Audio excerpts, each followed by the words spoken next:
Hey guys, Mr. Bernard here. So we're going to be working on assignment number 18. Let's get started with it. We're going to be doing a lot of GCF questions. And number one, so let's think. What term can we pull out from here that is the greatest common factor? So if we were to write out all of our factors of 20, we would have 1 and 20, 2 and 10, 4 and 5, and on the flip side for 10 we'd have 1 and 10, 2 and 5.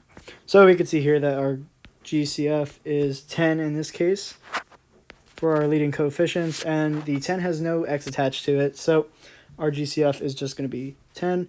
And now we want to divide both of our terms by 10, so we'd get 2x squared plus 1. And now for number 2, our GCF here, we will take a look at our y terms. So for y squared, it's y squared and 1, and y and y. Then for y, we would have just y and 1. So our GCF in this case is going to be y. And if we divide both of those terms by y, we'd get y plus 1. And that ends up being our answer. Question number 3. Our GCF between 2 and 4 is going to be 2. Now, both of these have an m squared attached and an m. So similarly with what we had with y squared and y, our GCF between those two is going to be m. So we multiply them together. And now we're going to divide both of these terms by 2m. And we're going to be left with m minus 2. And if you want to check your work, you would just multiply this back out. So we could do that with this one. So we'll get 2m squared minus 4m. And that matches our original question. So we're good on that. Question number 4. Let's take a look at our leading coefficients. The factors of 12 are 12 and 1, 3 and 4, 2 and 6. For 8, it's 8 and 1, 2 and 4. So GCF here is going to be 4. And let's take a look at our variables.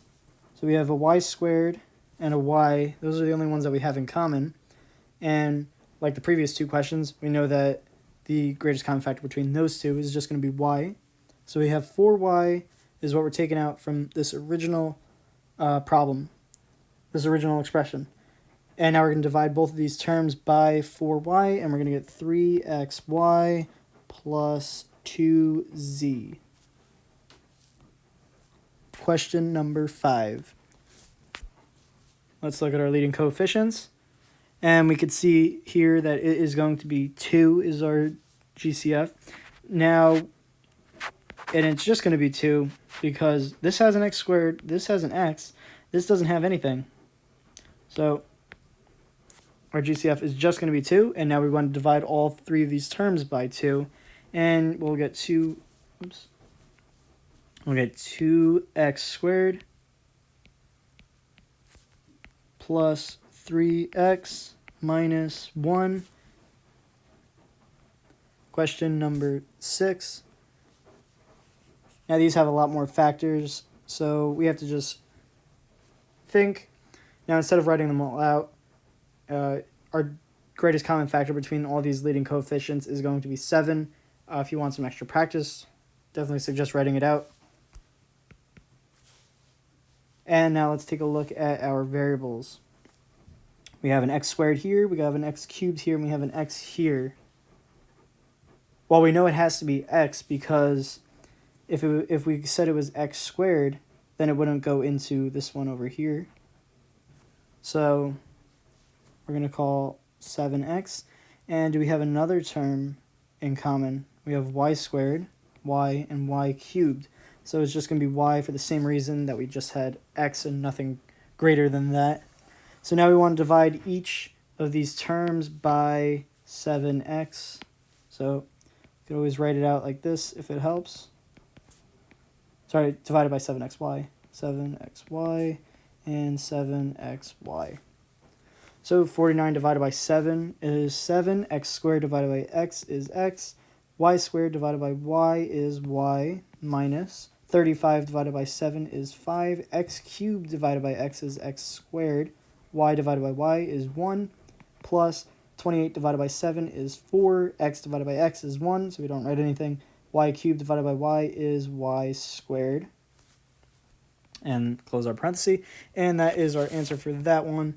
Question number 7. Let's look at our leading coefficients. We could pull out a 3 from here.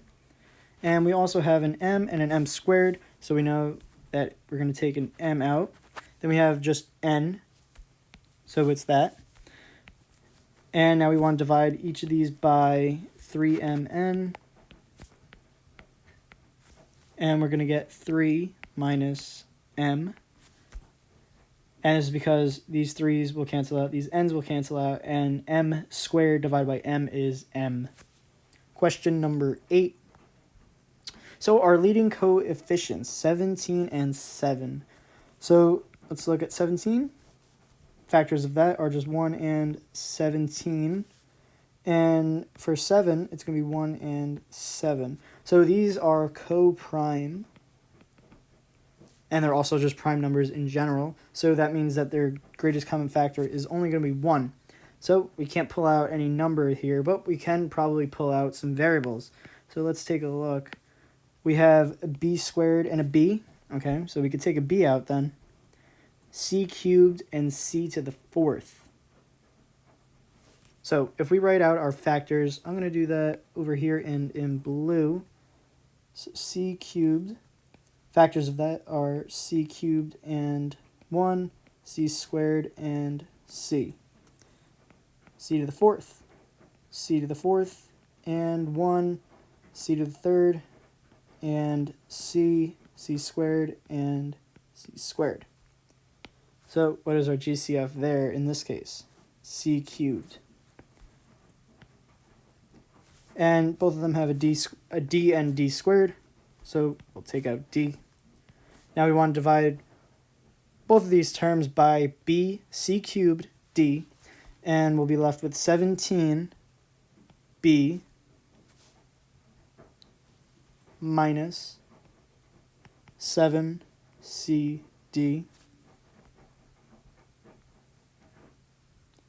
Question number 9. So we're working with bigger numbers again. So our GCF out of these, if we were to write out all of the terms, we'd be here for a little while. But we'll see that it is just going to be 3 for the leading coefficients. And now we have a lot of m and n's again. So we have an m squared, and m squared. Well, we could just say m squared then. Now let's take a look at our n's. N to the 4th, n to the 3rd, and n squared. So our greatest common factor in this case is going to be n squared.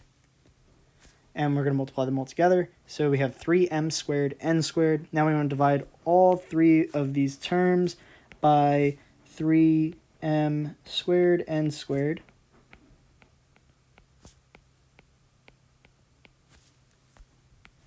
And we're going to be left with 13, because 39 divided by 3 is 13. M squared divided by m squared, that'll equal 1. N to the 4th divided by n squared is going to be n squared minus 27 divided by 3, 9. The m squares, again, going to just equal out to 1. N cubed divided by n squared is n plus 18 divided by 3 is 6. Our m's, again, going to divide out to 1. Same thing with our n's in this case as well. And we'll close our parentheses. And lastly, question number 10. So let's write out all our factors of 6, 9, and 10. So for 6, we got 6 and 1, 2 and 3. For 9, we got 9 and 1, 3 and 3. All right, so maybe 3 could be our factor. But let's take a look at 10. 10 and 1, 2 and 5. Well, Now it just looks like our GCF between their leading coefficients is 1. So these are all going to be actually coprime as a trio. So we can't pull out any standard whole number, but we could take a look at our variables. So we have a squared, so at least so far it's going to be a squared, and a cubed.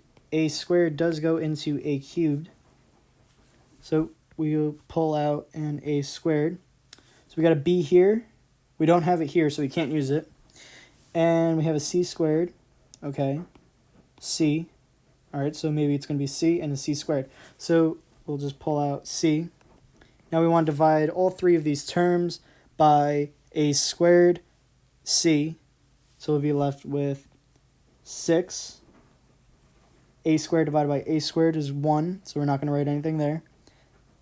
B is not divided by anything, so we'll just rewrite our b. And c squared divided by c is c minus 9. A squared divided by a is going to divide out to 1. Same thing with the c, so we just have 9 here. Plus 10.